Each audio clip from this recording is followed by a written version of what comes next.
بسم الله الحمد لله والصلاة والسلام على رسول الله وعلى آله وصحبه ومن والاه رب اشرح لي صدري ويسر لي أمري واحلل عقدة من لساني يفقهوا قولي. Et j'ai envie de vous raconter une super belle histoire qui a été racontée par un de nos savants contemporains.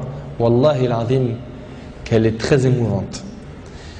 C'est l'histoire d'un homme qui a dit à sa femme: et si on allait manger dans un restaurant? Elle lui répondit: non, je te propose plutôt d'aller le demander à une autre femme. Moi je mange pas au resto avec toi, va manger au resto avec une autre femme. Il s'étonna, il lui dit: je t'invite à manger et tu me dis de sortir avec une autre femme? Mais comment ça? Je suis pas de ce genre d'homme. Et quelle femme tu parles? Et de quelle femme tu parles? Elle dit: ta mère. Imagine la scène. Ta mère, je renonce aujourd'hui à ton invitation pour que tu invites ta mère.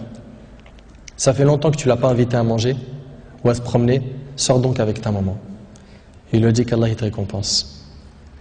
Et il a tout de suite appelé sa mère et lui a dit: maman, prépare-toi, je vais venir te chercher en voiture et on ira manger et se promener ensemble. Sa mère ne l'a même pas cru. Sa mère ne l'a pas cru. Elle lui a dit: c'est vrai? Il lui dit: oui, par Allah. Viens aujourd'hui, on va manger ensemble. Entre nous, billah alaykum. Qui d'entre vous parmi les frères mariés a déjà fait ça avec sa mère?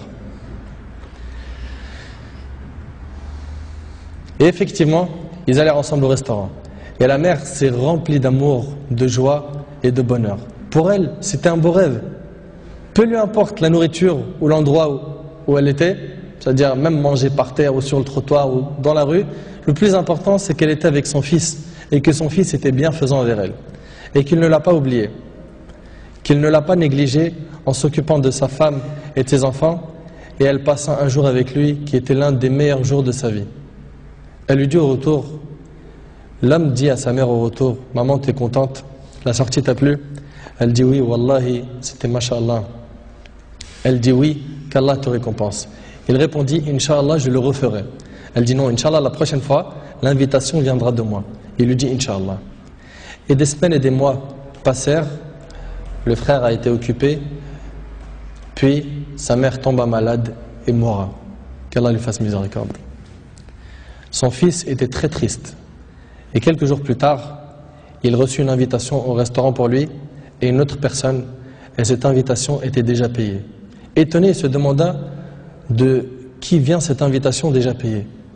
Il est parti alors avec son épouse au même endroit où il avait mangé avec sa mère, et là une lettre l'attendait de la part de sa mère. Il y avait écrit: mon cher fils, qu'Allah te récompense, je t'avais promis de t'inviter au même endroit pour manger, mais tu étais souvent occupé. Et maintenant je tiens ma promesse et je t'invite avec ta chère épouse, et je t'invite avec ta chère épouse, qu'Allah vous récompense.